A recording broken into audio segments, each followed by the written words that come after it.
A word that was never in my vernacular, nor did I ever hear until I started interacting in goth spaces post YouTube, like 2015, is the word elitist, and then secondary would be the word gatekeeper. What I found more dramatic than the words themselves were actually the context that the words were used in. And it's not like I didn't hear those words in general. It was just, it was never such a commonly used word, and so much to the point where it really like stuck out to me. Now that word came out of left field in some goth related thread where someone would they would answer a question and like the asker didn't like the answer that they got, or somebody was corrected when they were wrong. And then suddenly I would hear that word elitist get thrown around by someone who is gravely offended. And I mean beside themselves, emotionally destroyed, because someone had explained, diplomatically explained, that like Marilyn Manson is not the origins of goth. Suddenly it's elitist, you're a bully, you're the reason that people hate goth, and really over the top. And I found myself confused. I found myself kind of going back over the conversation and trying to look and see, okay, I missed something here, because something happened where to make this take the turn like that. And no, it was legitimately just either the correction or just getting an answer that they didn't like. And I myself, I've been on the receiving end of this as well. And having been on the receiving end, it's jarring, because you don't expect that kind of thing. Because normally when, say you're interacting with someone and there's something inaccurate in something that they said, like sometimes even over the top, for example, like the Marilyn Manson example that I gave, and you would say, okay, no, Marilyn Manson is not the origins of goth. Goth did not start in the 90s. It was, late 70s, started with Bauhaus, that kind of thing. And even if you're just very matter of fact, just very plainly explaining, the reaction is just so disproportionate that I took notice, and it kind of led the way for introducing me to like a new social protocol that I didn't know existed, because I hadn't interacted in goth spaces for quite some time at that point. Like, it wasn't until I started YouTube that I started kind of reintroducing myself and interacting in goth spaces again, because the last time I'd really done so was, when I first got the internet, AOL, and going into the goth chat rooms, and then, after that, the first bits of social media being like LiveJournal, and that's really where it ended for me. It ended with LiveJournal and maybe a little bit of MySpace, but then post that, I kind of, I disappeared off of the internet with anything with regards to goth, and then I returned and lots had changed. So like I said, after being on the receiving end of that kind of exchange, I really became familiar with the whole like social protocol of the thing, and I wasn't too into it, but it coming from an analog coming of age, probably like the best way to explain it. An analog meaning I didn't have sort of the social communication tools that you guys have today. Like there was, there were no smartphones, there was no texting, there was no Instagram, there was no TikTok, there was no Facebook. So let's say, for example, you had something, you're a teenager, you had something that you wanted to tell somebody. If it was after 10 on a school night, you had to wait till the next day, because we had landlines. And a lot of parents had sort of like rules in place where you can't use the phone past 10 o'clock. Like you can't get calls, you can't make calls till past 10 or before 10. So if you had something that you wanted to say to somebody, there was no like late night texting, like real quick, send them a text or anything like that. You had to wait till the next day to see them in school, and then you told them. I feel like this method of communication, when you're looking at a person face to face, like you meet a stranger, you meet somebody new, and you're meeting them in person, there is so much more that person will have to do to offend you than say you're meeting someone in an online space, let's say in a thread somewhere. The bar for what they can and cannot do to offend you is so much lower. And It's very strange because back in the day, like I said, there was a lot, you had a very high tolerance to being offended by things, being in person. But nowadays, like I said, in like social spaces online, it's a lot easier to offend someone, and it's because of that bar being so much lower. In a lot of cases, that bar really needed to come down. And I'm going to give you an example. Being a teenager in the 90s, we loved 80s movies. Like, it didn't even have to refer to any of the alternative subcultures. This was sort of a very common thing. We loved 80s movies because we were kids in the 80s. So all of these movies, like Pretty in Pink, Some Kind of Wonderful, Better Off Dead, all of those movies, these were movies that were around when we were kids, so we loved those movies. And then the more, I guess the more risque movies, Bachelor Party, Revenge of the Nerds, things like that, they were movies that were a little bit more, they were more adult themed, therefore not really good for kids. And when we got older, we were teenagers, we're totally watching those movies. Now fast forward to today, and those movies are still classics, but the bar having been made lower in that regard was definitely necessary. Go watch like the movie Revenge of the Nerds, for example. Oh, I love that movie. It's a movie I loved growing up as a kid and as a teenager, but watch it today and oh my, it does not hold up at all. And there is a good reason where things like what went down in, say, Revenge of the Nerds is not okay today. For example, the panty raid. There's a panty raid scene in the movie where the Lambdas get back at the Pies by breaking into their sorority and doing a panty raid. But the panty raid was, in actuality, it was a ruse so that they could install hidden cameras in all of the private spaces, the bathrooms, their bedrooms, so that they can spy on them naked. And then later in the movie, there's a character named Betty where they basically, what by modern day terms would say, they slut shame her, or no, not slut shame, they revenge porn her by way of taking a still of her that they took while she was naked with the cameras in the house and then stamped it in the bottom of a pie, which they were selling pies for charity, and then they won that round of, it was like a charity event, and the Lambdas won because her image naked was in the pie at the bottom. So can you imagine something like that, like going today? And the other things that were really normalized were a lot of slurs that were derogatory toward, say, the LGBTQ community back then. There were derogatory toward different ethnic groups, races, and that kind of thing was really normalized. So in that respect, yeah, it's definitely good that the bar came a lot lower because it was well needed, well necessary. Like I said, if you watch those movies and you saw the kind of things that flew back then, it's just kind of like, it's, I don't like using the term cringe because I feel like it's a little bit dramatic, but yeah, it is cringy because I watched Weird Science the other day. I showed my friend Weird Science. He'd never seen it before.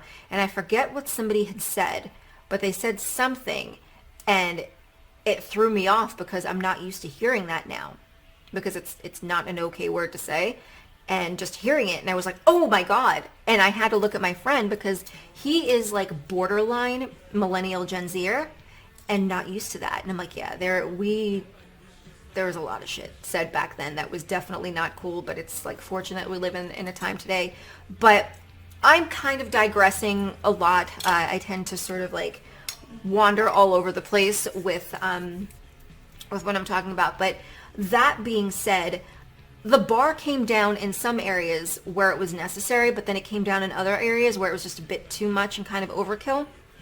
And the social protocol that I was talking about was that if you see sort of an online thread going on or people are conversing online, the protocol is, and this is what I've noticed, is that if somebody says something that's incorrect or that you don't agree with, it's rude to correct them and it's rude to kind of debate them on the matter.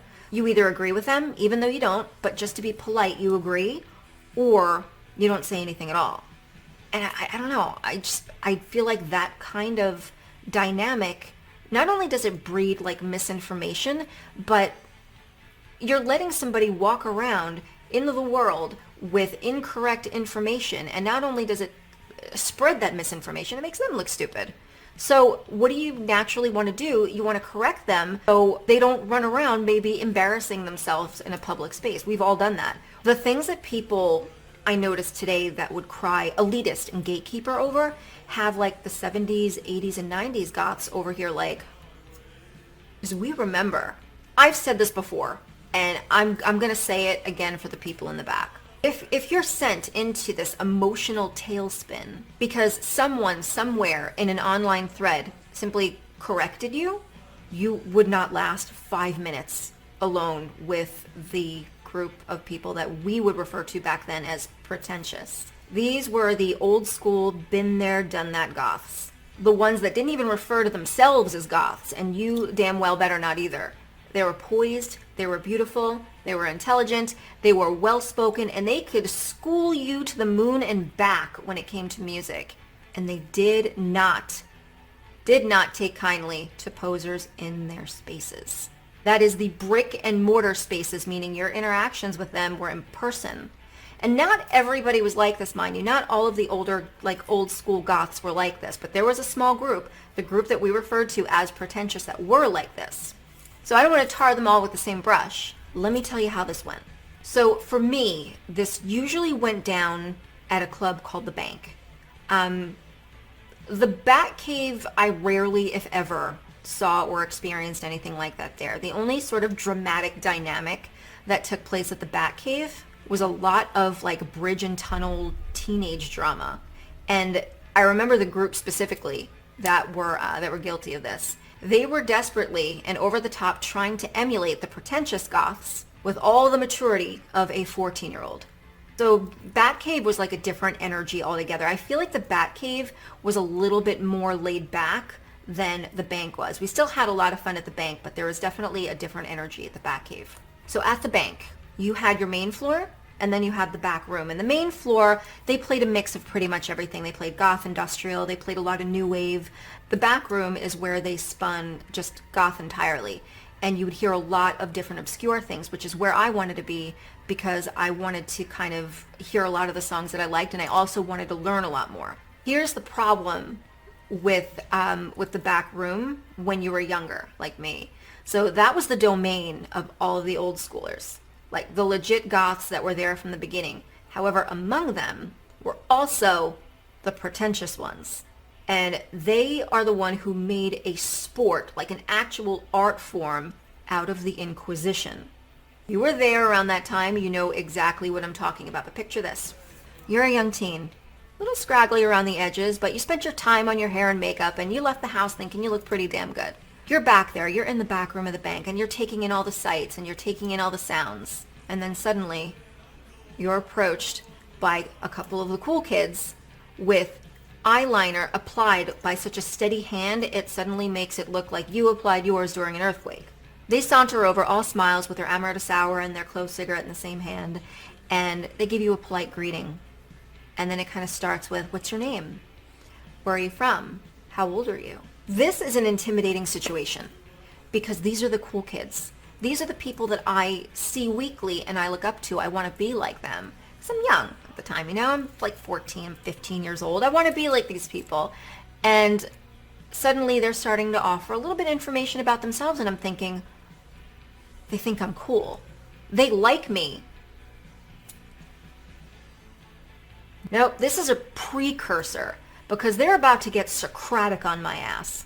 And what that means is they get a specifically designed line of questioning to back me into a corner and somehow get me to admit whether or not I'm a poser. So it continues. I saw you dancing. Do you like that song? Who was that? They know good and damn well who that is. They want to know if you know who that is. And you better come prepared to offer up more details about that band if that song happened to have been on a compilation. They were feeling you out when they did this. They wanted to know if you're legit. They want to know if you're there for the right reasons. They want to know if you are going to be in it for the long haul and you're going to be in it and continue to keep the scene going. That in itself, this was gatekeeping Actual gatekeeping. But it was their way of safeguarding the scene from people coming in with bad intentions. However, you could tell they totally enjoyed it, but they were trying to keep out any sort of destructive behavior that would seek to injure the very thing that they love, our home. Like polluting it, trying to fragment it, and flood it with, ironically, the very things that we deal with today. SoundCloud goth rap trying to take over the scene. People trying to sell the whole goth as a mindset mentality while introducing anything they want to while denying the music. Normies who will wear goth as a costume only to promote and sell content on their OF. Sexualization and exploitation of goth girls as a niche fetish. Racism. Picking us apart and trying to sell us as an alternative lifestyle for celebrities looking to edge up their mundane existence. So to this Inquisition, some of the people had the chops to answer all of the questions and answer them correctly. And in turn, they stuck with it. They stuck in the scene. Others, they gave it a solid screw this, and they took off. These are the people who did leave. The ones that left, they left in their own accord. Nobody was ever told to get out. It was sort of something that was presented to them. They got the Inquisition, and they didn't like it. They left. So today, when it comes to things like that, I feel like everyone is a lot more considerate of each other and their feelings, which is a good thing. They're willing to answer questions openly and honestly, provided that you find yourself in the correct spaces. And what I mean by correct spaces is actual goth spaces and not spaces that are like titled goth, but it's just a gimmick. So you'll find that you're going to get a lot more proper guidance from people that want to help. Because remember, without you, goth has no future. Without you, goth it dies. Wanting you to fail means imminent death for the subculture. Why would we want that? There's no more Inquisition nowadays that would send people running for the hills. I knew a fair amount of what was being asked of me when I was sort of on the receiving end of those Inquisitions. It only happened to me a few times, but I was able to answer the questions. I had the chops. Doesn't mean that it was any less of an intimidating experience and didn't scare the crap out of me. If we, at 15 years old, could endure those face-to-face, inescapable interrogations from the cool kids, the very kids that we looked up to, you are in the safety of your own space. You're behind a screen, and someone they've merely corrected a statement that you made. Back then, if you were wrong about something, if you gave incorrect information, misinformation, or you answered a question incorrectly, believe me, they let you know when you were wrong. They didn't tell you the right answer, though. They never told you the correct answer because no one told them the correct answer, and they wanted us to find out the same exact way. The information is out there, ready for you, and there are so many people ready and willing to answer your questions. So you're out here getting cheat codes because we want you to win. Use them.